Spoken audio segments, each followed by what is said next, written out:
Oke, jadi minggu kemarin kita menyaksikan juara dunia baru F1 dan pembalap ini merupakan juara dunia F1 yang ke-35 juga. Jadi, ya F1 sudah berdiri 75 tahun tapi baru 35 pembalap yang masuk ke list Hall of Champions itu. Pembalap ke-35 itu ialah Lando Norris dan hari ini gue mau bahas apa yang membuat pembalap kelahiran 99 asal Inggris itu yang musim lalu dicaci maki, di-hate sama hampir seluruh fanbase F1, dibilang gak punya mental juara, dijalin bandar lucuan setiap hari dengan nickname Lando No Win, ngebotol lah apalah.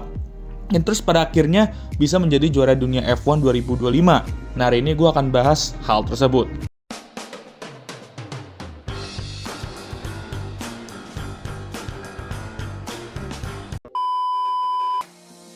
Di 2024, untuk pertama kali dalam karirnya, Lando meraih kemenangan pertama yang selalu ia tunggu-tunggu itu di Miami Grand Prix. Dan sekaligus di musim itu juga, pertama kalinya dia diberikan mobil yang nantinya bisa bersaing untuk gelar juara.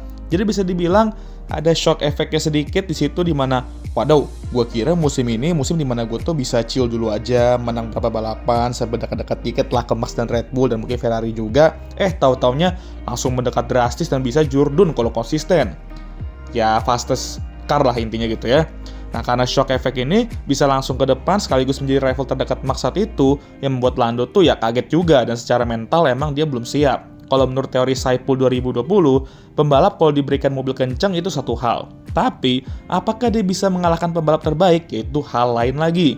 Lando sudah diberikan mobil kencang, namun Max juga masih merupakan pembalap terbaik saat itu dan masih bisa ngederek Red Bull itu ke posisi kemenangan.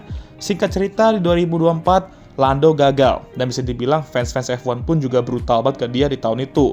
Pole tapi nggak menang dihujat, apalagi kalau misal dia langsung kehilangan pole di turn 1, atau lap pertama yang dimana itulah case-nya sepanjang 2024. Jadi dari mental emang belum siap, walaupun mobilnya sudah lumayan mendukung. Namun, kita juga perlu ingat kalau McLaren benar-benar sudah di atas Red Bull tuh di 2024. Itu pas sekitaran Spanish Grand Prix atau mungkin mendekati pada musim kedua lah. Jadi waktu yang dimiliki Lando untuk mengejar Max Verstappen tuh emang gak banyak ya.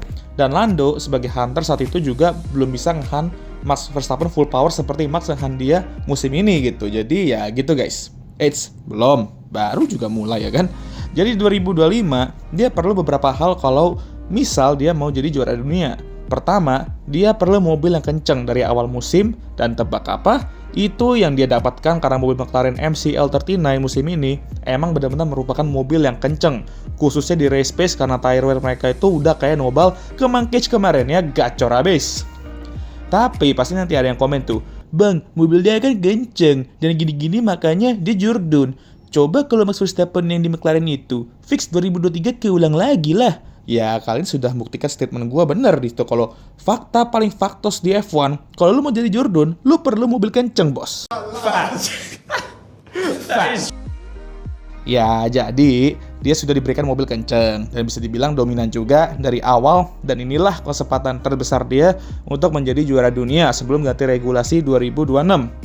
Nah, untuk soal rival-rivalnya, nanti di akhir lah gue bahas. Nanti di video-video selanjutnya juga lebih lanjut gue bahas ya.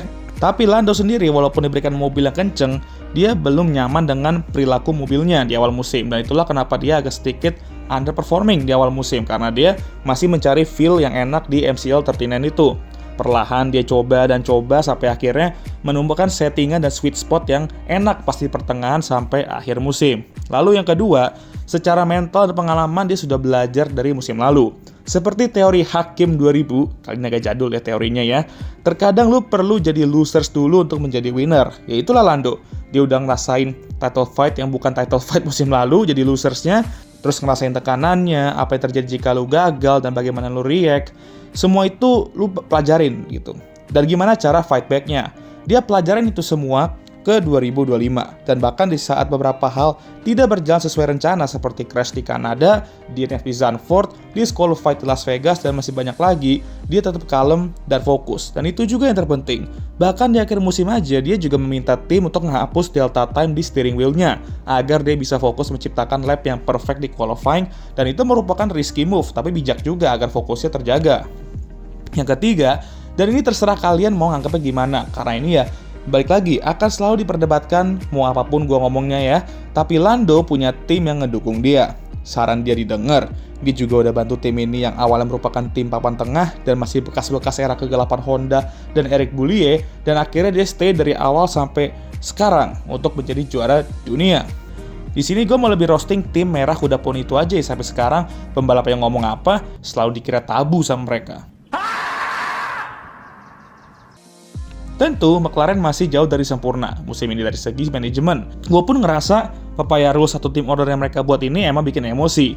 Dan nilai keadilan sosial yang mereka junjung ini juga, ya gitu dah, gue pun sampai males lah bahasanya kan. Tapi penting banget untuk punya tim yang ngedukung lu, karena jujur aja, lu punya mobil kenceng, skill lu bagus. Tapi kalau tim lu nggak dukung sepenuhnya, dan angin-anginan juga, ya susah juga lu menjadi jurdun ya kan. Kalau nggak percaya silakan tanya Oscar Piastri.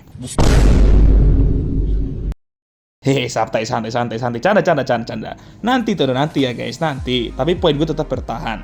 Lu juga perlu tim yang solid dan nge-support lu sampai akhir, dan itulah McLaren ke Lando. Kalian suka nggak suka, tapi berkat bantuan mereka lah Lando bisa di titik ini sekarang.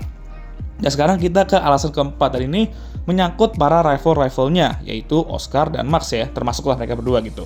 Max emang sayang banget musim ini, dia dapat mobil yang semi lontong, dan susah lah untuk bertarung dengan dua McLaren sepanjang musim ini. Ditambah terdapat beberapa momen bad luck dan kesalahan yang harusnya dia nggak buat sepanjang musim ini, yang dimana tentu berpengaruh ke perebutan gelar juara dunia ini. Jadi benar kata Max, emang ada beberapa momen dimana dia tuh membuat kesalahan dan buang-buang poin. Tapi gelar Jurdon ditentukan dari 24 balapan di musim ini. Jadi kita terkadang juga harus melihat gambaran besarnya, nggak bisa lihat 1-2 hal doang. Dan apa yang dilakukan Max musim ini benar-benar anomali banget ya. Dan dia menurut gue, dia musim ini emang the better driver, tapi baik lagi, best driver tanpa mobil kenceng juga akan susah buat juara dunia. Dan itu fakta yang harus kita terima. Lando bisa dibilang juga terbantu dengan Max yang dapat mobil semi lontong. Dan kita juga harus akui itu. Max pakai mobil setara sama mereka aja bisa buat mereka keringet dingin ya kan di akhir-akhir musim, apalagi yang lebih kenceng dari awal musim. Lalu untuk Oscar, ya gue jadi dia sih ya nyesek ya. Tapi di saat yang sama, kita juga perlu ingat, dia masih di musim ketiganya. Dan di antara para rivalnya termasuk Lando, dia emang yang bocah kemarin sorenya ya, pembalap kelahiran 2000, pertama yang memiliki chance untuk jadi Jurdun F1. Nyesek karena sepanjang musim dia di atas dan emang merupakan favoritnya setelah Zandvoort. Cuman rentetan hasil buruk dan underperforming membuatnya kehilangan gelar Jurdun itu, dan suenya malah cosplay Arsenal ya kan dia. Lu so asik bang. Ngehangetin pimpinan klasemen doang, ya kan habis itu dikasih ke yang bawah. Ada ya. Tapi say whatever you want, sabotase lah, gak didukung lah, apalah. Karena dia juga patut disalahkan atas underperforming dia di leg Amerika. Tapi gue tahu, sama kayak Lando di musim lalu, dia akan belajar banyak hal musim ini. Dan jika dia memaknai teori hakim tadi dengan baik, dia pasti akan comeback dan menjadi Jurdun suatu saat nanti. Tapi untuk Max dan Oscar, di video berikutnya gue akan bahas ya lebih lanjut lah mengenai opini gue soal musim mereka musim ini. Jadi itulah beberapa alasan mengapa Lando menjadi juara dunia di 2025. Gini guys, mau kalian gak suka atau gak suka Lando, kita harus akui musim ini dia membuktikan kritik-kritik dan hujatan-hujatan musim lalu tuh salah. Dia nggak ngebotol lagi, sudah lebih matang, mentalnya udah oke, dan layak jadi juara dunia. Apakah dia merupakan juara dunia F1 terbaik? Belum tahu itu, kita harus lihat dalam berapa tahun ke depan. Walaupun Lando sendiri mengakui bahwa dia tuh belum selevel dengan para Jurdun-Jurdun tersanggar F1 termasuk Max Verstappen, dan mungkin gak akan pernah bisa selevel dengan mereka. Tapi yang penting nama dia sudah ada di list Hall of Champion itu, dan gak akan ada yang bisa mengubah itu. Dia juga membuktikan bahwa dia bisa menjadi juara dunia dengan caranya sendiri, tanpa harus brutal setiap saat. Cukup jadi anak baik aja, walaupun kadang mulutnya juga suka keceplosan ya, dan itu pun juga diakui sendiri. Dah lah, intinya nggak perlu lihat masa lalu, karena masa kini dan depan ialah yang terpenting. Nggak usah dah nge-hate lagi, atau ngomong dia nggak layak Jurdun lah apalah. Layak kok dia guys, dan sama layaknya kayak Max dan Oscar juga. Tapi sayang ya, endingnya cuma hanya satu yang bisa jadi juara dunia. Tapi, kalau kalian ngerasa ada yang lebih layak Jurdun dibandingkan dia, ya wes gitu. Mau gimana lagi toh, opini kalian, ya opini kalian lah. Tapi, kalau pembalap yang kalian maksud ialah Franco Colapinto, ya gue setuju. Dia lebih layak Jurdun dibandingkan Lando. Tapi bohong. Ya wes dah, sekian video kali ini. Gimana menurut kalian? Jangan lupa like, subscribe, agar bisa tembus 10K sebelum akhir tahun. Share video ini, dan jangan lupa juga untuk menyalakan lonceng notifikasi agar kalian semua tahu ketika gue ngupload video baru.